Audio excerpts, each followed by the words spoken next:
ಟಿವಿಯ ವೀಕ್ಷಕರಿಗೆ ಸ್ವಾಗತ. ನಾನು ಹರಿನಾಥ್. ಸ್ನೇಹಿತರೆ, ಕರ್ನಾಟಕ ರಾಜಕಾರಣದ ಪುಟಗಳಲ್ಲಿ ಕನಕಪುರ ಬಂಡೆ ಅಂತಲೇ ಫೇಮಸ್ ಆದವರು ದೊಡ್ಡಾಲಹಳ್ಳಿ ಕೆಂಪೇಗೌಡ ಶಿವಕುಮಾರ್. ರಾಜಕೀಯದ ಚದುರಂಗದಾಟದಲ್ಲಿ ಇವರು ಬರೀ ಆಟಗಾರನಲ್ಲ, ಆಟವನ್ನೇ ಬದಲಿಸಬಲ್ಲ ಚಾಣಾಕ್ಯ ತಂತ್ರಗಾರ. ಸಾಲು ಸಾಲಾಗಿ ಸವಾಲುಗಳನ್ನ ದಿಟ್ಟತನದಿಂದ ಎದುರಿಸುವ ಟ್ರಬಲ್ ಶೂಟರ್. ಶಿವಕುಮಾರ್ ಅವರು ಶ್ರೀ ಕೆಂಪೇಗೌಡ ಹಾಗೂ ಶ್ರೀಮತಿ ಗೌರಮ್ಮ ಎಂಬ ಕೃಷಿ ದಂಪತಿಗಳ ಮಗನಾಗಿ 1962 ಮೇ 15ರಂದು ಕನಕಪುರ ತಾಲೂಕಿನ ದೊಡ್ಡಾಲಹಳ್ಳಿಯಲ್ಲಿ ಜನಿಸಿದ್ರು. ಬೆಂಗಳೂರಿನ ವಿದ್ಯಾವರ್ತಕ ಸಂಘದಲ್ಲಿ ಹೈಸ್ಕೂಲ್, SJRC ಕಾಲೇಜಿನಲ್ಲಿ BA ಪದವಿ ಪಡೆದರು. ರಾಜಕಾರಣಿಯಾಗಿ ಮಂತ್ರಿಯಾದ ನಂತರ ಕರ್ನಾಟಕ ಓಪನ್ ಯೂನಿವರ್ಸಿಟಿಯಲ್ಲಿ ರಾಜಕೀಯ ಶಾಸ್ತ್ರದಲ್ಲಿ MA ಪದವಿ ಪಡೆದರು. ಕಾಲೇಜಿನಲ್ಲಿರುವಾಗಲೇ ವಿದ್ಯಾರ್ಥಿ ಸಂಘಟನೆಯಲ್ಲಿ ತೊಡಗಿಸಿಕೊಂಡಿದ್ದ DK ಶಿವಕುಮಾರ್ ಅವರು ಕಾಂಗ್ರೆಸ್ ಪಕ್ಷದ ವಿದ್ಯಾರ್ಥಿ ಸಂಘಟನೆಯಾದ NSUI ಸೇರಿಕೊಂಡರು. 1987ರಲ್ಲಿ ಸಾತನೂರಿನಿಂದ ಜಿಲ್ಲಾ ಪರಿಷತ್ಗೆ ಆಯ್ಕೆಯಾಗುವ ಮೂಲಕ ಮುಖ್ಯವಾಹಿನಿ ರಾಜಕಾರಣಕ್ಕೆ ಬಂದರು. 1989ರಲ್ಲಿ ಅದೇ ಸಾತನೂರು ಕ್ಷೇತ್ರದಿಂದ ಶಾಸಕರಾಗಿ ಆಯ್ಕೆಯಾದರು.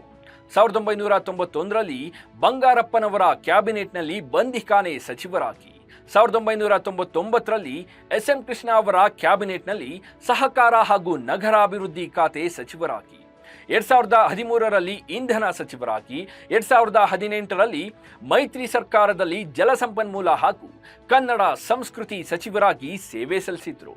DKಶಿ ರಾಜಕೀಯ ಭವಿಷ್ಯವನ್ನ ಕೆಡಿಸೋಕೆ ಹೊರಟವರಿಂದಲೇ ಅವರ ಭವಿಷ್ಯ ಮತ್ತಷ್ಟು ಉಜ್ವಲವಾಯಿತು. DKಶಿ ಅನುಭವಿಸಿದ ಸಂಕಟ ಮತ್ತು ಹೋರಾಟಗಳ ಫಲವೋ ಏನು?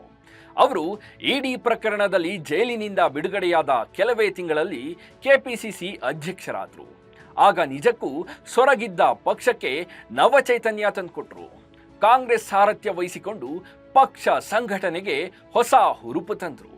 ಕರ್ನಾಟಕ ಪ್ರದೇಶ ಕಾಂಗ್ರೆಸ್ ಸಮಿತಿಗೆ ಹೊಸ ಕಾಯಕಲ್ಪ ಕೊಟ್ಟರು.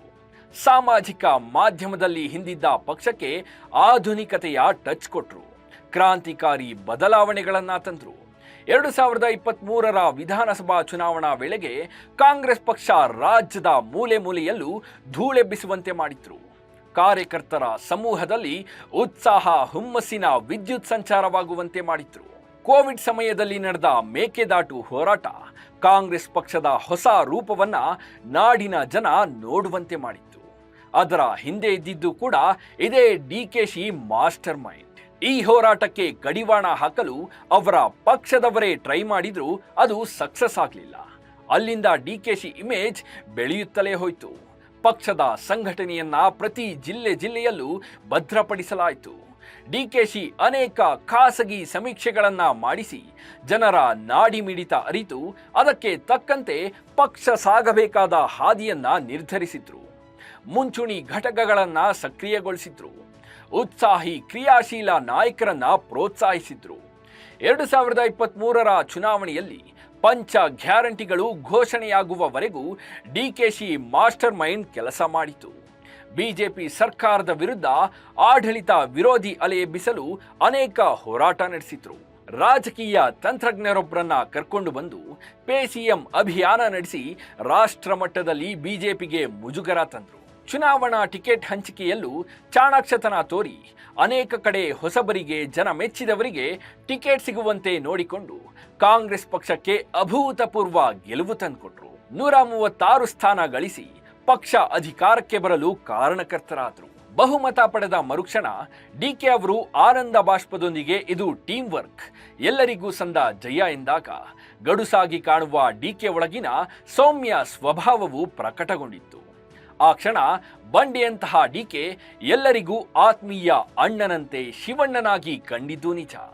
ಅದರ ಫಲವಾಗಿ ಮುಖ್ಯಮಂತ್ರಿಯಾದರು. KPCC ಸಾರಥ್ಯದೊಂದಿಗೆ ಪಕ್ಷ ಮತ್ತು ಸರ್ಕಾರ ಎರಡು ಕಡೆ ತಮ್ಮದೇ ಆದ ಚಾಪು ಮೂಡಿಸಿದ್ರು.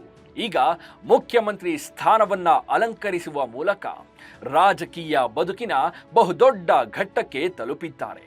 ಇದೆಲ್ಲ ಸರಿ, ಅವರು ರಾಜಕೀಯವಾಗಿ ಬೆಳೆಯಲು, ಬಂಡೆಯಂತೆ ಬಿರುಗಾಳಿ ವಿರುದ್ಧ ದಿಟ್ಟವಾಗಿ ನಿಲ್ಲಲು ಪರೋಕ್ಷವಾಗಿ ಕಾರಣವಾಗಿದ್ದು ದೇವೇಗೌಡರು ಮತ್ತು ಅವರ ಕುಟುಂಬ ಅಂದ್ರೆ ನೀವು ನಂಬಲೇಬೇಕು.